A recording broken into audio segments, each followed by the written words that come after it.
ইতালির ফ্লোরেন্সের ঐতিহাসিক উফিজি গ্যালারিতে বছরের শুরুতে একটি গুরুতর সাইবার হামলার ঘটনা ঘটে। প্রতিবেদনে বলা হয়, হ্যাকাররা জানুয়ারির শেষ বা ফেব্রুয়ারির শুরুতে গ্যালারি নেটওয়ার্কে প্রবেশ করে সার্ভারগুলোতে প্রবেশাধিকার পায়। এতে উফিজির পাশাপাশি পালাজ্জো পিত্তি ও বোবলি গার্ডেন্সের সিস্টেমও ক্ষতিগ্রস্ত হয়।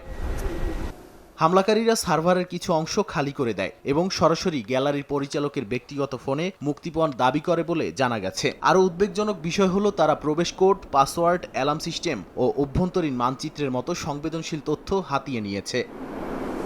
ঝুঁকি মোকাবিলায় তাৎক্ষণিক পদক্ষেপ হিসেবে পালাজ্জো পিত্তিতে থাকা গ্র্যান্ড ডিউকস ট্রেজারির মূল্যবান রত্ন সরিয়ে নেওয়া হয় ইতালির কেন্দ্রীয় ব্যাংকে। পাশাপাশি কিছু দরজা ও জরুরি নির্গমন পথ সাময়িকভাবে বন্ধ রাখা হয়। সংশ্লিষ্ট অংশ অনির্দিষ্টকালের জন্য বন্ধ ঘোষণা করা হয়েছে।